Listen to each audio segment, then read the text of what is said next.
guys, so it's been a couple months, and let's go ahead and do a 5 things I love about my Focus RS video. So I've had the car for a little over 3.5 years now, and you guys saw on my channel that I also introduced a BMW, which is currently getting ready for track duty also, so I'm going to have 2 different vehicles tracking, and then I've also bought my brand new truck. But let's go ahead and jump right into it.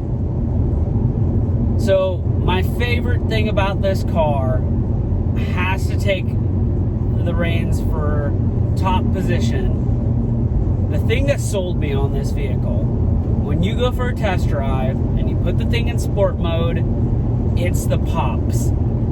Like, the pops are amazing. I have an aftermarket exhaust on here so I can control them. So let's go ahead and hit the on button. Oh my God, look at it.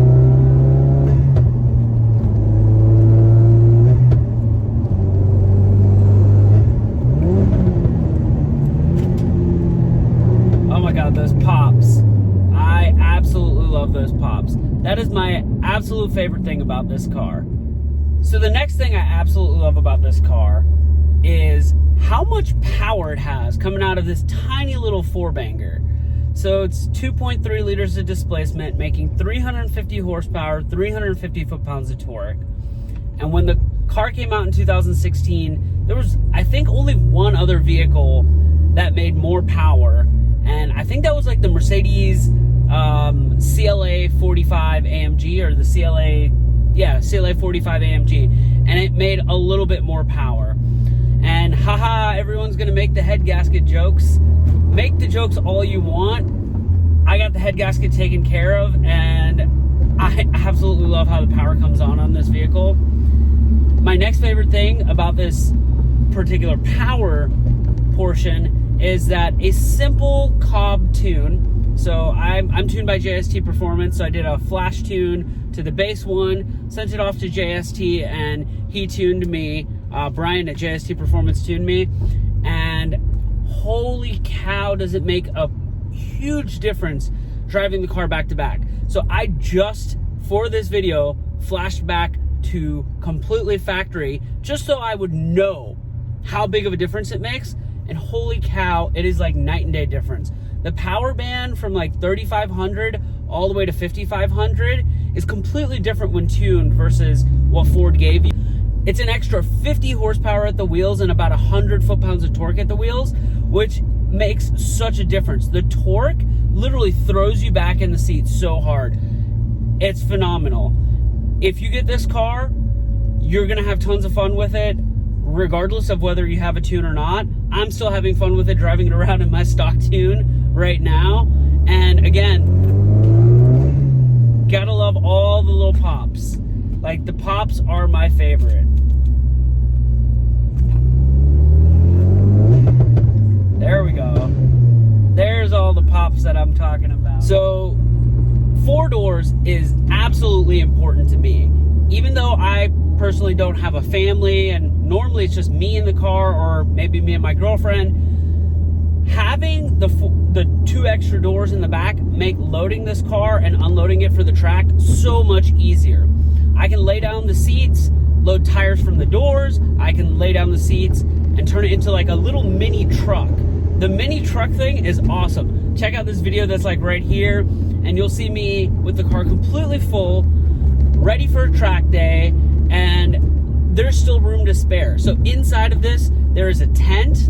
There's all of my tools that I need for doing trackside maintenance, a jack, and that's like a floor jack, like a 3-ton floor jack, and my stock wheels. That way I can switch back to them when I leave the track, instead of having super sticky tires and then picking up a bunch of stuff on the way back home. Swap back to my stock tires.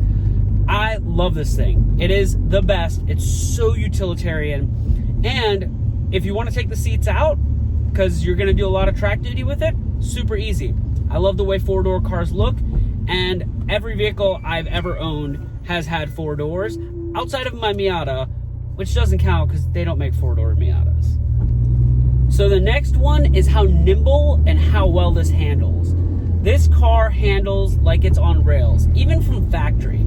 A lot of people complain about the ride being stiff, and they're right. The ride is stiff when in not track mode. However, when you put the car into track mode and it is stiff because it's supposed to be stiff, this car handles amazing. I've gone to the mountains multiple times and hung with vehicles that cost literally 5 folds more than me. I'm talking Audi R8s, Lamborghinis, Vipers, and everyone's like, that's a Ford Focus? How is that Ford Focus keeping up with us in the mountains?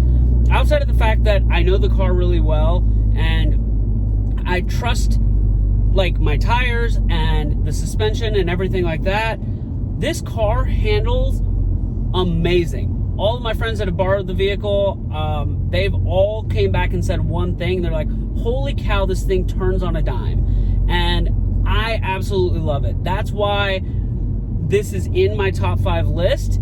And I absolutely love how well this thing handles.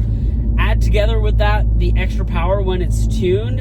And this thing is an absolute beast. And the last one is how rare this vehicle is and how there's not really that many Focus RSs that were made, especially in the United States. This is the first time that the US ever got this specialty Ford Focus RS. They've been making it in Europe for so long. Get tons of people who ask questions, be like, yeah, it says Focus on the back, but like I've never seen one like that. You see Focus STs on the street all the time, but they look different. They have a different front bumper, the back looks different. Everything is more aggressive in the Focus RS.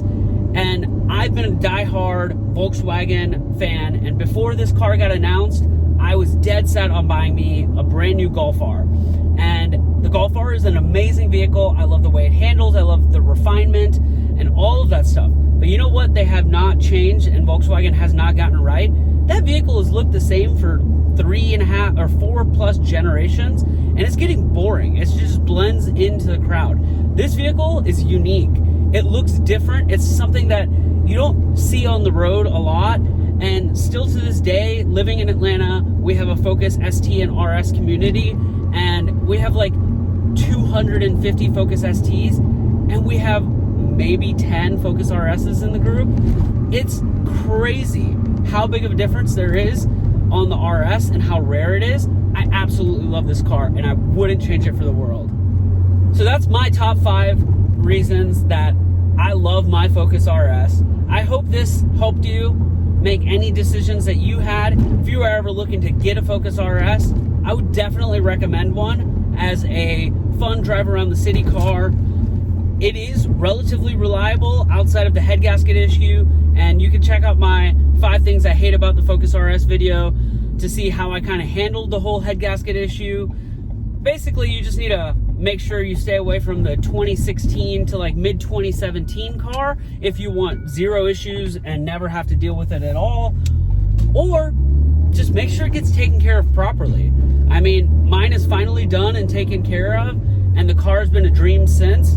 It runs and drives perfectly. I beat on it constantly, and the car gets me to where I want to go every single time. I love it. I have 23,000 miles on my car, and like I said, it's been a little over 3.5 years that I've had this car.